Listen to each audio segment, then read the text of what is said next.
Growing up in a Muslim background, in a Muslim family, all we see around me was a heteronormative society. So I always thought that that's how life would have to be for me as well.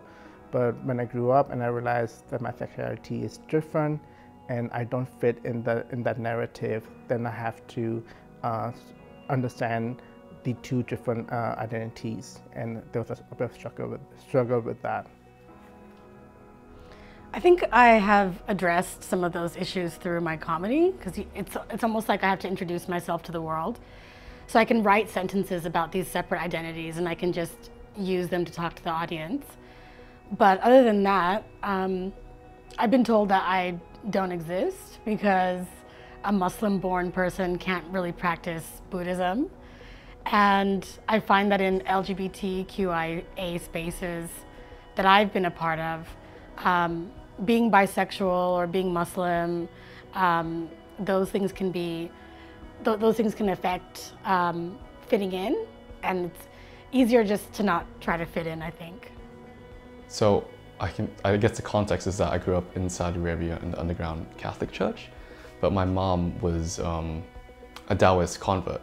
So there was a bit of a intersectionality with that, a bit of a syncretism as well. So there was always been a bit of, I think, holding back.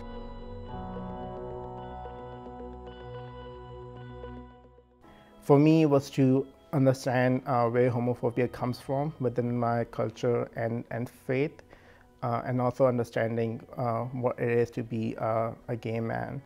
And then once I found those answers, it was about merging those two together and see how I can strike a balance. So coming out is something that, I did as an adult, and it wasn't easy, and there's definitely been fallout from it. But that, and then I lived in South Korea for a few years, and I just saw their brand of Buddhism and how they practice it every day, and it's so much a part of their history.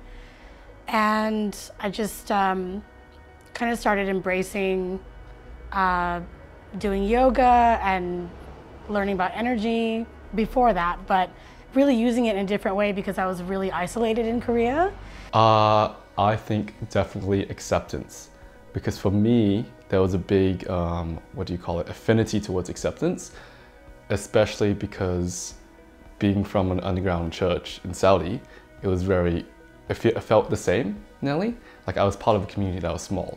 And I used to lie to my parents, I remember, to say that I was going to, because I was a big activist, going to climate change meetings on a Friday night, and I would come to church instead, which I thought was I still think is a hilarious lie, because I could be going out and party, but I was coming to church and then going out.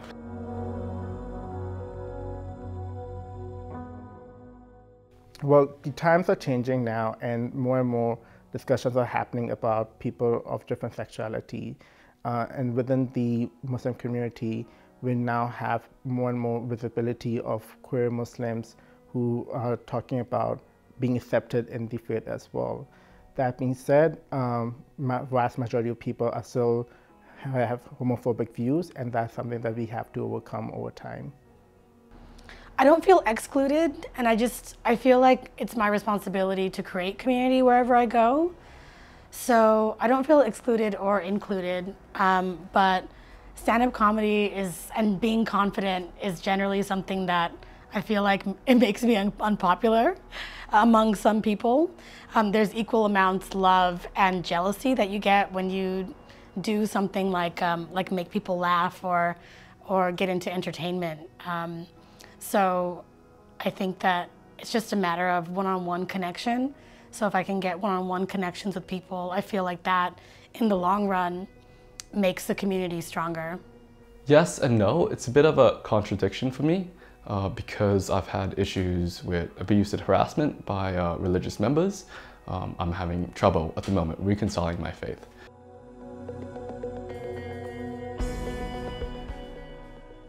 I drew my inspiration from Prophet Muhammad, who was the messenger of God, the one who brought the message in the form of Quran to us. And his life is what all Muslims need to model.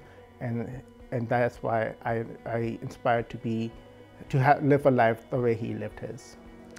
So I don't know if I'm saying his name right, but the Vietnamese monk and teacher Thich Nhat Hanh.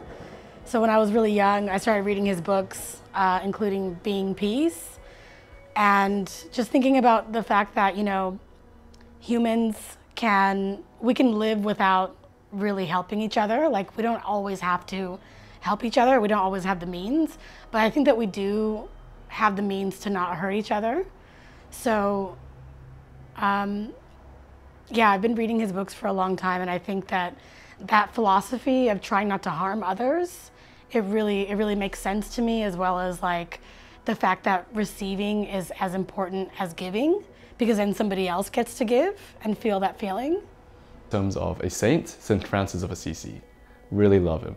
And I loved his effort in interreligious dialogue, and I think stopping one of the wars. But working with Muslims and just having a chat with other people that are different from you, I found that incredible. And for me, most of the time, you know, working with anyone, wherever they come from, once you chat with them, they can't hate you, and in fact, you have more in common. Having visibility of acceptance is always a good start. Anyone coming into your office will see that you accept people of different cultural background, but also different sexuality. But then also to have activities and have those discussions openly would normalize and would create an environment where they are open to be who they are. It's also important to not enforce a heteronormative life on them and let them tell you who they are, and not just assume their sexuality, their partner's opposite gender, or even what their gender is how they're dressed. I think trauma education and trauma management education is really important, kind of like what our stand-up comedy workshops provide at Type 5 Comedy. We just make sure that, you know, people don't have to be an expert in psychology or anything. They just need to know the basics of how to identify their own trauma and make an action plan to not kind of have it interfere with their other performance or other things that they do. So, and just knowing a little bit about how trauma works and how we can work on making it have less power over us over time. I think that's really powerful. I think dialogue and not assuming things. So always going to the experts, so lived experience, understanding, okay, what can we do that will accommodate this? I think a lot of organizations have prayer rooms, but then it's always in our head, prayer rooms mean, you know, Muslim people, or the minority faith, where I think, okay, if we're gonna do something like celebrate Christmas, you know, Western Christian concept, then maybe we should celebrate other things as well. But I think really just understanding, how can we help you? What are these cultural moments that are important for you, but understanding what they are and when they are, and recognizing that, okay, you know, a few days ago was Diwali. That's important, that's really important. The Moon Festival of Chinese people was a few weeks ago now, and that's really important to us. The second most important Chinese holiday. You know, why don't we know that? And its connection to religion, because culture and religion are, they're nearly the same thing most of the time.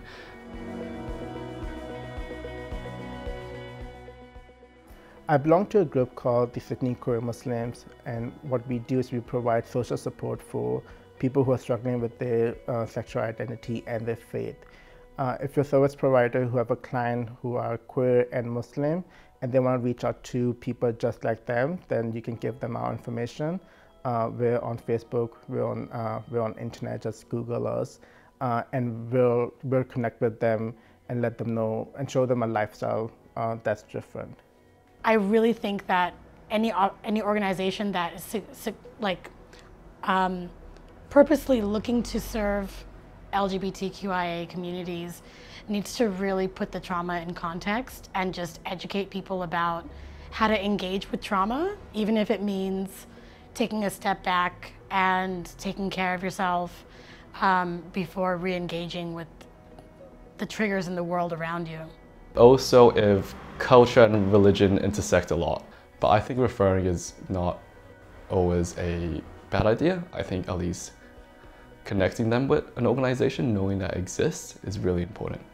because most times people don't know that there's people like them. And to me, that's so important. Oh, there's other people that believe this.